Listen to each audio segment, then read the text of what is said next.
Homélie du pape François pour la veillée œcuménique de prière, place Saint-Pierre, samedi 30 septembre 2023.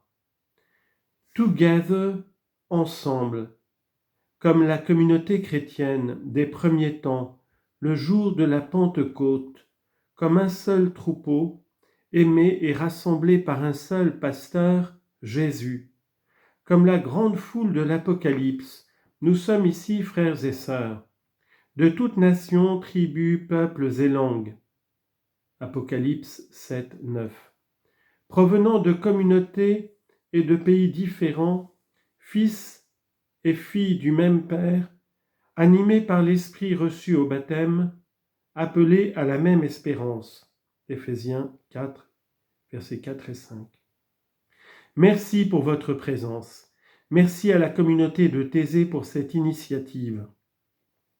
Je salue très chaleureusement les chefs d'Église, les responsables et les délégations des différentes traditions chrétiennes, et je vous salue tous, en particulier les jeunes, merci.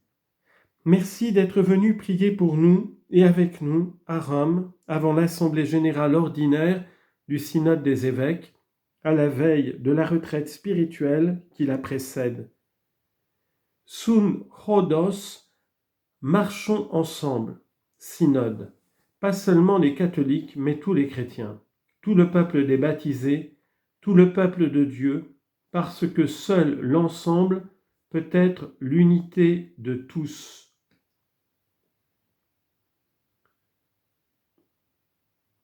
Comme la grande foule de l'Apocalypse, nous avons prié en silence, en écoutant un grand silence. Apocalypse 8.1. Et le silence est important, il est puissant. Il peut exprimer une douleur indicible face au malheur, mais aussi dans les moments de joie, une allégresse qui dépasse les mots. C'est pourquoi je voudrais réfléchir brièvement avec vous sur son importance dans la vie du croyant, dans la vie de l'Église et dans le chemin d'unité des croyants. L'importance du silence. Premièrement, le silence est essentiel dans la vie du croyant. En effet, il se trouve au début et à la fin de l'existence terrestre du Christ. Le Verbe, la parole du Père, s'est fait silence dans la mangeoire et sur la croix, dans la nuit de la Nativité et dans celle de Pâques. Le soir, nous, chrétiens, nous nous tenons en silence devant le crucifix de Saint Damien, comme des disciples à l'écoute devant la croix, qui est la cathèdre du Maître, c'est-à-dire sa chaire d'enseignement. Notre silence n'a pas été vide, mais a été un moment rempli de foi, d'attente et de disponibilité. Dans un monde plein de bruit, nous ne sommes plus habitués au silence et nous avons même parfois du mal à le supporter parce qu'il nous met face à Dieu et face à nous-mêmes. Et pourtant, il est le fondement de la parole et de la vie. Saint Paul dit que le mystère du Verbe incarné a été gardé depuis toujours dans le silence. Romains 16, 25. Il nous enseigne que le silence garde le mystère, comme Abraham gardait l'alliance, comme Marie gardait dans son sein et méditait dans son cœur la vie de son Fils.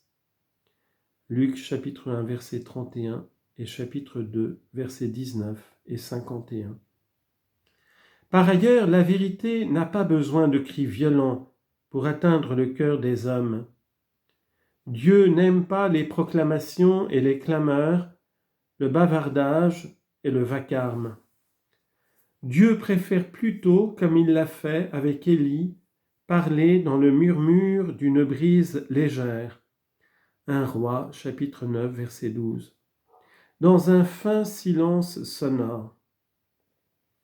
Et alors nous aussi, comme Abraham, comme Élie, comme Marie, nous avons besoin de nous libérer de tant de bruit pour entendre sa voix. Car ce n'est que dans notre silence que sa parole résonne. Deuxièmement, le silence est essentiel dans la vie de l'Église. Les Actes des Apôtres racontent qu'après le discours de Pierre au concile de Jérusalem, toute la multitude garda le silence. Actes 15, 12. En se préparant à recevoir le témoignage de Paul et de Barnabé sur les signes et les prodiges que Dieu avait accomplis parmi les nations. Et cela nous rappelle que le silence dans la communauté ecclésiale rend possible la communication fraternelle dans laquelle l'Esprit Saint harmonise les points de vue parce qu'il est harmonie. Être synodal veut dire s'accueillir les uns les autres en ayant conscience que nous avons tous quelque chose à témoigner et à apprendre, en nous mettant ensemble à l'écoute de l'Esprit de vérité, Jean 14, 17, pour savoir ce qu'il dit aux églises, Apocalypse 2, 7. Et le silence permet justement le discernement à travers l'écoute attentive des gémissements inexprimables, Romains 8, 26, de l'Esprit qui résonne souvent caché dans le peuple de Dieu. Demandons donc à l'Esprit le don de l'écoute pour les participants au synode. Écoute de Dieu jusqu'à entendre avec lui le cri du peuple. Écoute du peuple jusqu'à y respirer la volonté à laquelle Dieu nous appelle. Enfin, troisièmement, le silence est essentiel sur le chemin de l'unité des chrétiens. En effet, il est fondamental pour la prière qui est le point de départ de l'œcuménisme et sans laquelle il est stérile. Jésus en effet a prié pour que ses disciples soient un, Jean 17, 21. Le silence qui devient prière permet d'accueillir le don de l'unité comme le Christ la veut, avec les moyens qu'il veut, et non comme le fruit autonome de nos efforts et selon des critères purement humains. Plus nous nous tournons ensemble vers le Seigneur dans la prière, plus nous sentons que c'est lui qui nous purifie et nous unit au-delà des différences. L'unité des chrétiens grandit dans le silence devant la croix, comme les semences que nous recevrons et qui représentent les différents dons accordés par l'Esprit Saint aux diverses traditions. Nous avons le devoir de les semer avec la certitude que Dieu seul donne la croissance. 1 Corinthiens 3, 6. Elles seront un signe pour nous, appelés à notre tour à mourir silencieusement à l'égoïsme pour grandir sous l'action de l'Esprit Saint dans la communion avec Dieu et la fraternité entre nous. C'est pourquoi, frères et sœurs, nous demandons dans la prière commune de réapprendre à faire silence pour écouter la voix du Père, l'appel de Jésus et le gémissement de l'Esprit.